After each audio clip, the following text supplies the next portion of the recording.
Okay, we're at the point with our seat project here that this is going to start to get interesting in the next couple of days, but we want to try to finish this up. The riding season is just beginning here on the East Coast. We've got the part you sit on recovered, recontoured just ever so slightly. Just a small amount that I think is going to make a nice difference. Now this is one of the things I picked up at Walmart. I've told the story already on video about Luciano buying the last one, and I had to run around actually one day go to all the Walmarts in our area just to find one. But another little project that, thanks to Luciano, we found this on I forget if it was Amazon, I'm not sure, because Karen purchased it. It's for our FZR, the gas cap. Now the gas cap that came with the bike has always been, it's kind of fake carbon fiber, and I always wanted to replace it. The nice thing about this one too is you don't need a key. And I was a little concerned when I looked at it how the venting is, because the venting isn't exactly the same as on the stock bike, but of course it really doesn't have to be as long as it vents. Now the part that's going to make or break the part, in my opinion anyway, is this part that's going to hold the taillight.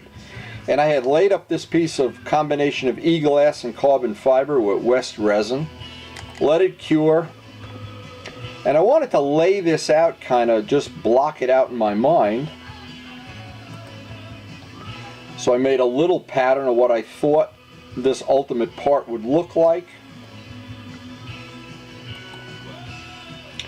And again, a lot of the things here, when you do this kind of a job, it looks real simple when it's done, but in the beginning, figuring out where the bolts are going to go and where it's going to flex and where it has to be stronger, sometimes it just takes a little more time than you think. And this part was no exception. Now, as I look back at this, I modified this pattern about 15 times before I ultimately got to where I wanted it. And I wanted it to support the whole license plate. I just like to look at it when I did other ones in the past. Just makes it a little bit nicer looking.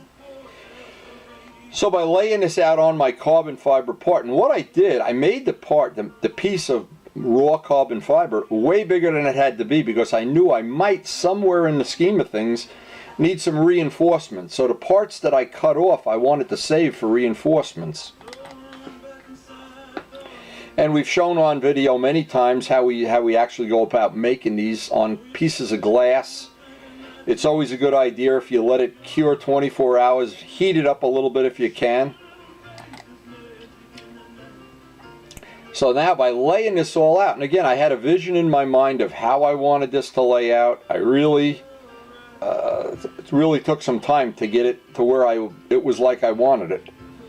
Again, it all looks so easy when it's done, but laying it all out, making sure, see, the biggest thing on this bike, I want the proportion to be right. If I make it too big, like for a bigger bike, I'm not sure it's going to look right. I want to capture that era that they had these little seat cowls on a lot of bikes, and they were kind of, Norton had their version, Triumph, and everybody that had these little seat cowls, cafe seats. And by the way, for anybody who doesn't know, and I know, on my cable TV on the Velocity channel, they have all new episodes of Cafe Racers, so maybe something that you're interested in. Anyway, with the jigsaw, and of course replacing blades as they get worn out from the carbon fiber, saving all the old pieces, always a critical thing. And I find I made little mounts and little things and little covers and reinforcements, and I never throw, I have a whole drawer full of this stuff, in fact. And of course the nicest thing, because we have always have our belt sander set up in the shop, we can true up all the edges, get a nice 90-degree cut on everything. Now once that piece is, and whatever I do, and this is a good little tip when you do prototyping, and I learned this from Joe Kay, my machine shop partner, and he taught me this: when you're doing a prototype part that you've never made before, make it a little bit bigger than you think it should be, because you can always go down and grind off 1/8 of an inch. But if you've made it 1/8 of an inch too small, it sucks for you. So with this piece in place, now I had to decide how far forward I wanted it to go, because I have a lot of variation here, the way I engineered this up. And as this is coming together, it looks like my vision was pretty good in the beginning. And that's not always the case. A lot of times when you do a part like this and you're all done, it doesn't match your vision, or sometimes it's a lot nicer. This part happens to be one of the ones that, as it was evolving, I was thinking it's going to be better and better and better right up until the very end. It played out very well. And by sharing it on YouTube like we are, and also the Model Airplane site that Paul Taylor has, these videos hopefully pass on some good information. Now here's the other thing. I had to cut a hole because this is the way this taillight comes apart. Yeah, I could rewire it or something, but what I wanted to have was that if I ever break this taillight, because this taillight doesn't come apart. One of the things Luciano and I found out, there was no possible way. They must glue it together is what they do. And it's a sealed unit. Now maybe that has to do with the LEDs, I don't know, but we're not going to tamper with it. I just want to be able to replace it for 15 bucks if that's the case. Now another thing Luciano made me aware of, that later on it became a critical thing. On this part, the white wire is the ground. You see it has an eyelet on the end? Most of the time in the parts that I deal with, the black wire is the ground. Well now, this one, the white is the ground. And later on in the project, knowing that saved me a lot of work.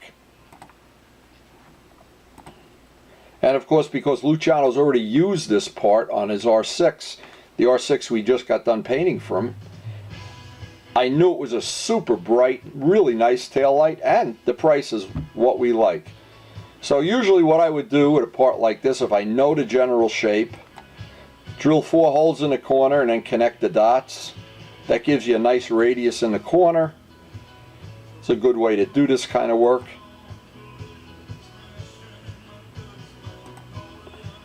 And then once I cut that part out with the jigsaw, and of course a lot of this is Model Airplane technology that we used for the last 35 years. A Dremel tool to clean it all up, and I knew I'd have to make it a little bit odd shaped, so I didn't get too crazy here. But almost everybody that does this kind of work has a Dremel tool and plenty of bits. In my case, thousands of bits, literally. I'm like a dentist. Like a Franken-dentist. But anyway, that little part, now I found the clearance that I need, and I had to make this little relief on the end. And my motive here was to glue this on. Now, if I ever have to take it off, because I don't want to break the seal, if I ever want to take it off, you take a heat gun, heat the epoxy. It gets soft at about 165 degrees, which almost any hairdryer will make 165 degrees. You can soften it up and just pull it off. Now I wanted to leave about 3/16 or 1/4 of an inch around the whole license plate, and I wanted to have the plate supported. And what I've seen happen on many times where you just support the bike and you leave the bottom of the plate, the bottom of the plate, it flaps in the breeze and it stress cracks the plate. So I didn't want to do that, because there's a whole long story that maybe I'll have time to tell about getting a replacement plate in New Jersey. Takes 10 weeks, which maybe we'll tell that story later on if we can, but it's a long story. And it's not real pleasant. Anytime you got to deal with the government, nothing good ever becomes of it. That's for sure. So anyway, after I had this all laid out in place, and again, the reason I showed it step by step is there's an awful lot of people that would like to do something like this, make a custom part for a bike or whatever, and this kind of gives you some ideas of how to go about doing it. And of course, getting everything edged up in 90 degrees and all of the things that we normally would do building a model plane, get a center line on everything, drill the holes. So once that part is done now, and I really have to, at this point in time, I really had some bad news. It was terrible news, in fact. I was mounting the plate at this point in time, and I realized that last year, in the beginning of the year, I had 2 RDs in the shop. This one and the one that belongs to Tim Straub, which is my original bike, which Tim now owns.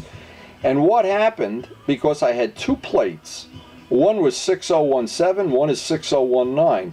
When I went to turn in the plate and Ray took the bike back to Florida, I turned in the wrong plate. And the way I found out was I looked at this plate and it had the 2 little holes drilled in it that I drilled for Tim's bike, the carbon part we made for Tim's bike.